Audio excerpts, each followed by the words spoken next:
Hello, my name is Andrew Knight. I teach at Colorado State University in Fort Collins, Colorado, in the United States. And I'm pleased to be here to talk about technology and music therapy today.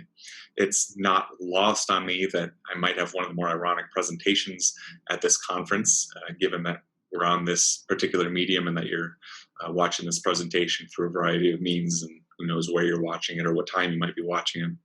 In 2018, when I was first asked to do this session, the world looked very different. Our profession looked different too. And visualizing this conference, thinking about what I'd want to discuss today, that also looked different. So here we are discussing technology while using technology that many of us hadn't used before 2020 began. We're using technology more and differently in providing our services to clients in the last 3 months. I don't have any new data for you on that. But given that we are discussing innovating our practices in this 2-hour session, I have 2 introductory thoughts. First, music therapists across the world are ahead of me in innovating lately. I'm mainly an educator who was, just like a lot of us, who was scrambling to get my courses online and figuring out new opportunities for practicum students that I supervise so that they could gain their needed hours and experiences. And second, I hope that some of the overarching ideas that I planned on presenting before the pandemic hit are still valid. I hope they're still useful as we're all navigating the remainder of the pandemic and considering how we might retain some of these innovations for the future, particularly in this area of technology. I had a dissertation advisor who always made me frame these questions whenever we were writing a paper, reading papers, critiquing other people's research. So I think one of the ways that I chose to frame this was kind of looking back on how he tried to form my thinking around this. And I do this with my students as well, and I think it's a useful device, particularly in the short few minutes that we have to discuss such a broad topic. And that's asking, what is known? What do we actually know about what we're about to discuss here? And then the opposite, what is unknown? What's the critical need based on the things that we don't know? And then what should we do about it?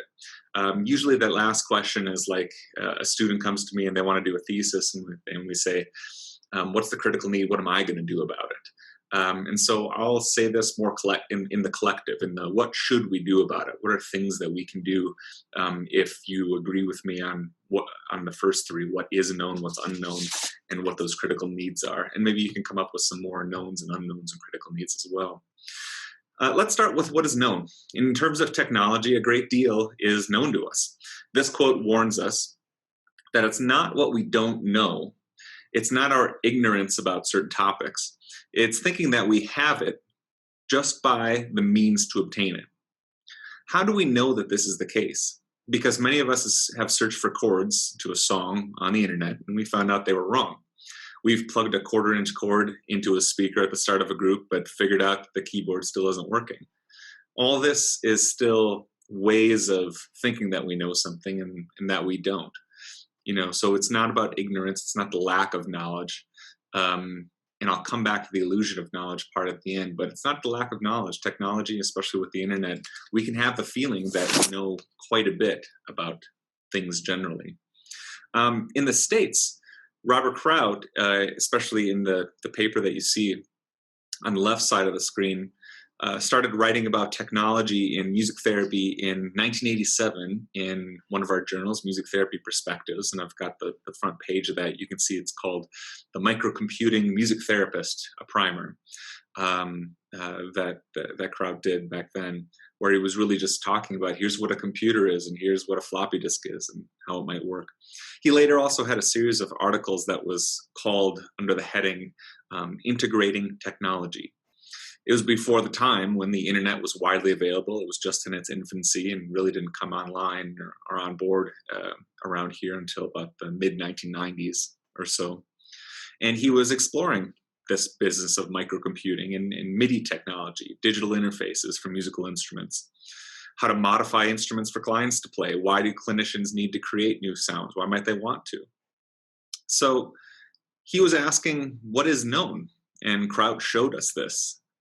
And then later down the line, Dr. Tony Meadows, when he was editor-in-chief of Music Therapy Perspectives, he asked me to write a series of articles to update some of what we, quote, know in the field. So the article on the right is the first one that I co-authored with my colleague here at Colorado State University, Dr. Blythe Lagasse. And we wrote that at a time we weren't working together quite yet. I was still at the University of North Dakota. That's what you can see in the header there.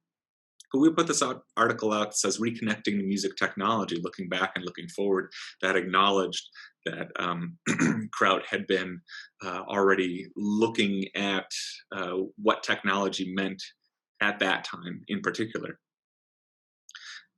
We addressed some of the knowns at the time with a nod to that previous work, and we listed some of the emerging bits of technology that could be changing the game for clinicians at the time. Subsequent articles in this series focus more on the products like iPad applications, USB microphones, and less of the tech theory behind it.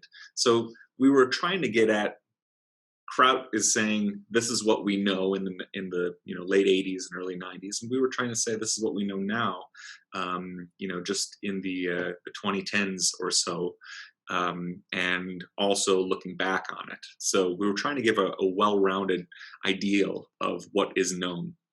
So going back to the quote here from this author and educator, Daniel Boorstin, that was published in the Washington Post in '84. In this case, the illusion of knowledge in technology is that we have surrounded ourselves with technology that has grown exponentially to be orders of magnitude more powerful than we would have guessed by 3 or 4 year increments, according to most tech researchers. So just think about, when your mobile phone starts acting funny or when warranties on speakers or guitar pickups run out, that 3 to 4 year window of obsolescence that is kind of built into certain technologies as well. And yet, surrounding ourselves with this technology has not always translated into knowledge about technology. It's the illusion of knowledge about technology. That's not to say that we haven't looked at and had really good writing about this in particular. There have been several articles over the years on, in some way, looking at technology, and people have defined technology different. And there's a couple of large categories that I thought I would just bring up with this. And so I'm just putting out on this slide, what is the landscape of music therapy technology then? And the picture on the right is what's the landscape look like? Can we see what the entirety of the picture is necessarily? And this is a picture of our oval on our campus at Colorado State University. And one of the first areas, even though it's less recent as some of the other ones below it, is a really excellent survey that was done by my colleague Nicole Hanna and her colleagues. It was published in Arts and Psychotherapy in 2012, and it included 4 different countries. You can see the US, the UK, Australia, and Canada. So from those 4 different regions of the world, they got a really good idea of how technology was being used. And you might assume what some of the outputs of that, or the outcomes, or the things that they found in that survey were. Generally, older people were using technology less than younger were using it, and that most people felt that they had to use technology as clinicians.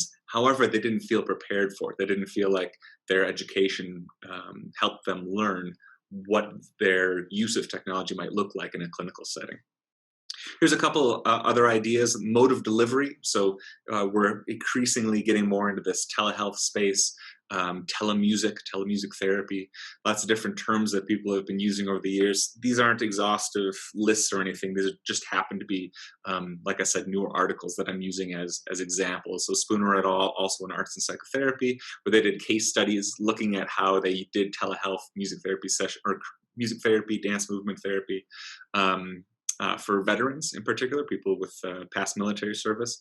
And actually, there was just a recent thesis by Glover that was published last month out of Molloy College in the state of New York. There's been some theory looked at, not very much, but Wendy McGee really has been, I think, one of our most important leaders and writers in terms of thoughtfulness around theory. So she published a nice paper that was in the Nordic Journal, where she also mentioned this idea of the subject-object interaction. I'll come back to that in a few slides. There's the idea of peripherals. So Ward studied this. This is 2019 Music Therapy Perspectives.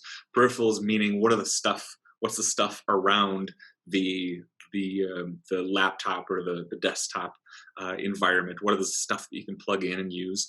Digital computing and software. So our moderator for this session, Dr. Viega, had a really nice paper in this in 2018 in Music Therapy Perspectives, particularly accentuating how hip hop, because that is such a digital medium as opposed to like folk or singer-songwriter music, particularly to hip hop. And then he also integrated a humanistic approach that incorporated uses of digital technology. And then this other paper by Crook and Skuse McFerrin, 2019, again in Music Therapy Perspectives, also talking about the specifics of the software they were using. And then instruments. So Abby Dvorak and Borsaw in Music Therapy Perspectives. This is, and that came out of University of Kansas here in the States again. That was about the AUMI. That is the adaptive use musical instrument. So something that's a little bit more broadly looking at what instruments actually could mean, what we refer to as instruments. And Partisati, it came out of the Nordic Journal, and that is that's a paper out of 2018 from Brazil, also talking about the use of digital instruments and seeing instruments as technology.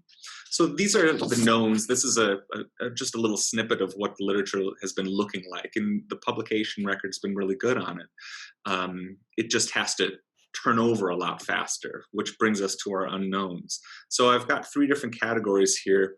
The training of future music therapists, answering the call that Hannah put out in that survey paper. The second one, how clinicians are using or choosing not to use technology. What are the barriers or threats? And then third, the client experience. And I'll come back to that a little bit later as well. What do I mean by unknowns, though? Well, in terms of what we usually mean in scholarly research, it's that we don't have a great deal of causal research in these areas. The wonderful writings of Kraut that I mentioned, which have continued on to his 2015 text, Evaluating Electronic Music Technology Resources for Music Therapy, and Wendy McGee, who I mentioned, who also has a 2013 book called Music Technology in Therapeutic and Health Settings. Those were starting points that I pointed people to when I would present on panels or work on technology with my students. But these are also past that 3 to 4 year mark that I mentioned when tech theory and innovation tends to turn over. So in terms of this research, it can feel a little bit like Sisyphus pushing the rock up the hill. As soon as you publish a paper or book on tech, it starts to need an update. But unlike the tech on our screens, there's no push notification requiring you to download the new operating system or the new information and incorporate into your 2nd or 3rd edition or update your article. Even in terms of the client experience, their perceptions and any self-report used in clinical settings may be ethically problematic. If we survey them, if we survey clients, for example, if we have them use a brief questionnaire after music therapy sessions or do some qualitative interviewing to try to learn their impressions of the use of tech in their sessions or treatment regimen, might they see that as disingenuous? Shouldn't the main research questions be about the client's overall well-being, their progress through their issues, and their needs? What does it matter whether we use an iPad app or an electronic hand drum? Do you consider using groups to compare, like 2 classrooms of elementary age students on the autism spectrum? One that only uses acoustic instruments for facilitating sessions, and the other classroom uses apps and speakers and music composition software, and on and on. I'm sure many of you can see the potentially confounding variables in pursuing research around this particular issue. This quote sets up our 3rd area, the critical need. It says, yes, there is the use of technology as the tool, the instruments, the internet, the iPad, but how do we address the 3 unknowns from the previous slide here? Rather than focusing on technology as the tool in therapy, the therapist may be better placed to attend to being, quote, the good, close other with a dialogical mindset. So here's 3 unknowns, and here's 3 critical needs. So let's address each of these. First, how do we teach the dialogical mindset? Students are the digital natives, so to speak, but we can't assume that they know the best ways to use the technology tools at their foundational level. We have to balance the theory of use with the app, the program, the system that we introduce to them.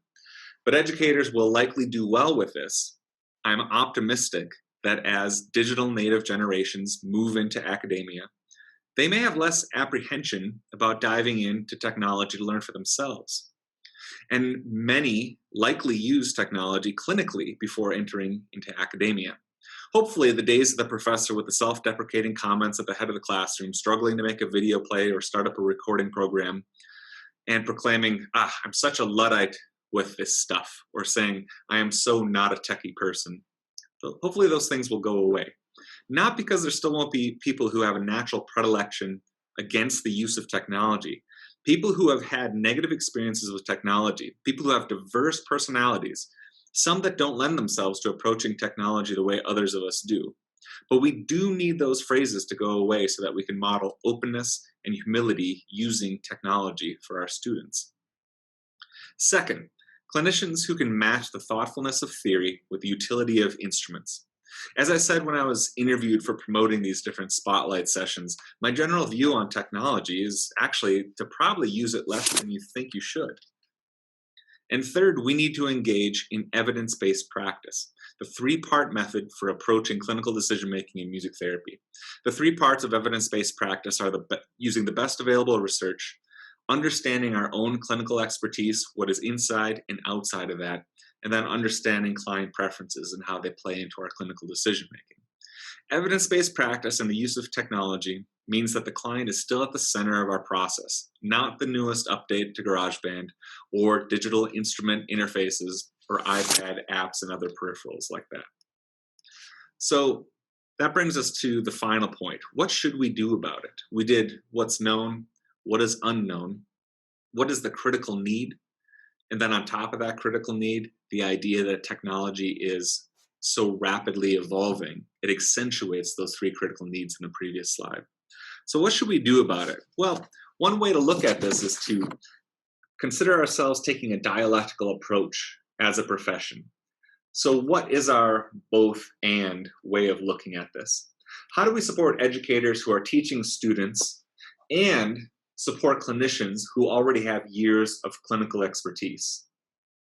How do we simultaneously learn the nuts and bolts of basic technology use and make sure they understand the theory behind the use and teach that simultaneously, whether that's in the educational system or whether that is through workshops, continuing education sessions?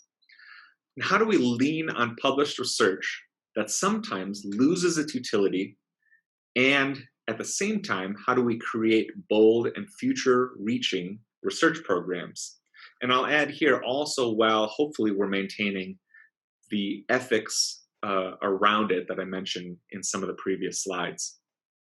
So think about that picture that I put up before. Do we really understand the landscape in terms of the what is known, that picture that I put of our oval here on campus?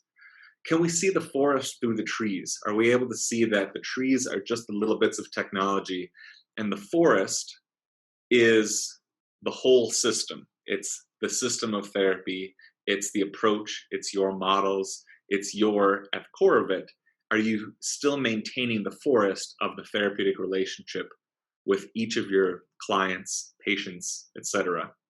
So another way to think about that is to say, if everything is technology, is nothing technology? Isn't everything that is, even things that are, we could consider acoustic? An acoustic guitar that has more technology with the guitar nuts or with special kinds of strings or ways to have hand drums that are more easily cleaned, or able to have a better sound from a synthetic head on them. All those are still forms of technology, and these are some of the things that I wrote about in 2012, 2013, where it again comes back to how are you defining technology here, because technology is this very large amorphous thing. So is everything technology? And if it is, isn't nothing technology then, if we're surrounded by it, if it's ubiquitous? And to finish, this is a broad topic in music therapy right now, but it always has been. Kraut wrote about how music instruments were becoming more digitized and more portable decades ago. And the exponential growth of technology means our learning curves are warped. My advice is to try to adopt a mindful approach about technology. There is no need for you to feel that you need to learn everything about every new app every new instrument, or every interface. I'll paraphrase the writer Michael Pollan, who says about food science and food writing that he does. He says, eat food, mostly plants, not too much. So try out these 9 words to sum up a takeaway from this presentation. Use technology, not too much, and use it to connect with people. So thanks for checking out this presentation. I hope it stirred some interesting thoughts, comments, and questions for you. And past our Q&A portion of this particular session, if you have any other thoughts about this topic, I'd be interested in continuing the dialogue with you. My email address is right here, andrew.knight@colostate.edu. And then I can also be reached if you just search up Colorado State University Music Therapy. Thanks very much for your attention.